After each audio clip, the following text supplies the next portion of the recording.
ഇപ്പോൾ സോഷ്യൽ മീഡിയയിൽ ട്രെൻഡിങ് ആയിക്കൊണ്ടിരിക്കുന്ന ലണ്ടൻ വൈറൽ ചോക്ലേറ്റ് കാരമൽ കേക്കിൻ്റെ റെസിപ്പിയാണ് ഇന്നത്തെ വീഡിയോയിൽ.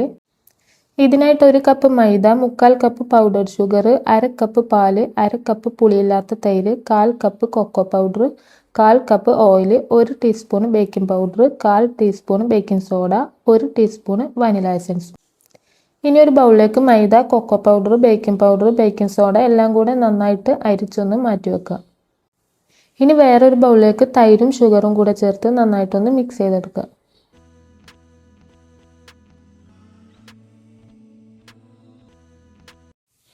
ഷുഗർ നന്നായിട്ട് അരിഞ്ഞ് വരുന്നവരെ മിക്സ് ചെയ്തെടുക്കുക. ഇനി 1/2 കപ്പ് പാലും വനില എസൻസും കൂടെ ചേർത്ത് കൊടുക്കുക.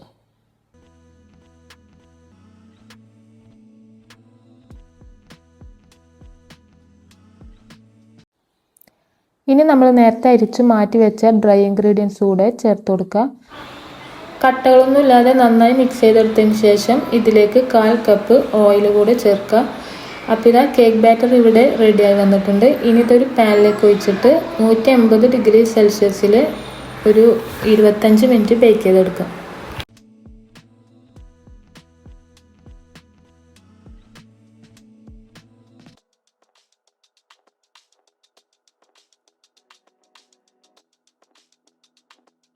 ഇനി ഇതിലേക്ക് വേണ്ട ഗണാഷ് ചെയ്തെടുക്കാം. 200 ഗ്രാം ഡാർക്ക് ചോക്ലേറ്റിലേക്ക് 1/2 കപ്പ് വിപ്പിംഗ് ക്രീം ഒഴിച്ചിട്ട് 50 ഗ്രാം ബട്ടർ കൂടെ ചേർത്ത് കൊടുക്കുക. ഇനി ഇത് ഡബിൾ ബോയിൽ ചെയ്തെടുക്കുക. ഇനി ഇത് ചൂട് മാറാനായിട്ട് മാറ്റി വെക്കാം. ആ സമയം കൊണ്ട് നമുക്ക് കാരമൽ സോസ് റെഡിയാക്കി എടുക്കാം.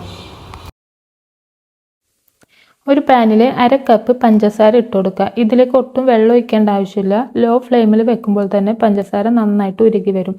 അപ്പോൾ ഗോൾഡൻ ബ്രൗൺ ആയി വരുമ്പോൾ ഇതിലേക്ക് 40 ഗ്രാം ബട്ടർ ചേർത്ത് കൊടുക്കുക. ബട്ടർ നന്നായിട്ട് മെൽട്ടായി വരുമ്പോൾ 3/4 കപ്പ് ഫ്രഷ് ക്രീം ചേർത്ത് കൊടുക്കുക.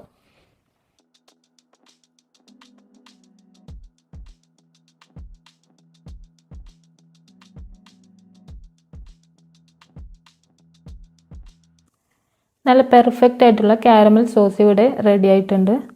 ഇനി ഇത് ചൂടാറാൻ വെക്കുക.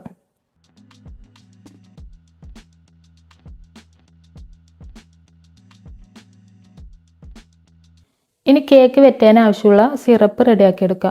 1/4 ടീസ്പൂൺ കോഫി പൗഡറിലേക്ക് നല്ല ചൂടുള്ള പാല് 1/2 കപ്പ് ചേർക്കുക.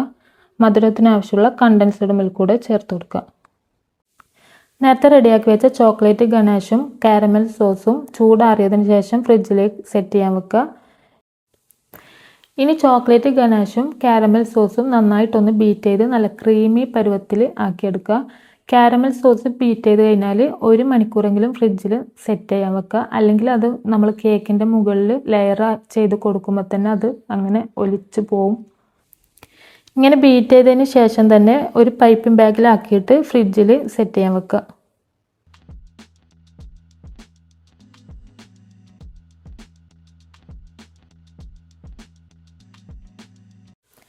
ഇനി കേക്ക് 3 ലെയറായിട്ട് കട്ട് ചെയ്തെടുത്തിട്ടുണ്ട്. നേരത്തെ റെഡിയാക്കി വെച്ച സിറപ്പ് കൊണ്ട് നന്നായിട്ടൊന്ന് വെറ്റ് ചെയ്ത് കൊടുക്കുക.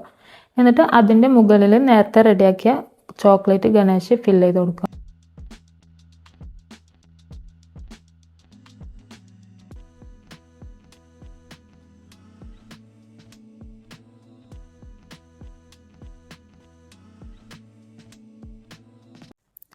ഇനി സെക്കൻഡ് ലെയർ വെച്ച് കൊടുക്കുക. അതുപോലെ തന്നെ വെറ്റ് ചെയ്തെടുക്കുക.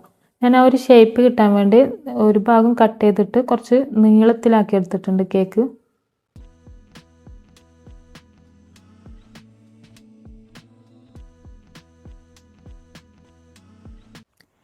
ഇനി അതിൻ്റെ മുകളിൽ കാരമൽ സോസ് ഫില്ല് ചെയ്ത് കൊടുക്കുക. അപ്പോൾ കണ്ടില്ലേ, ഞാനിത് ഫ്രിഡ്ജിൽ വെക്കാത്തതുകൊണ്ട് അത് ഒലിച്ച് പോകുന്നുണ്ട്.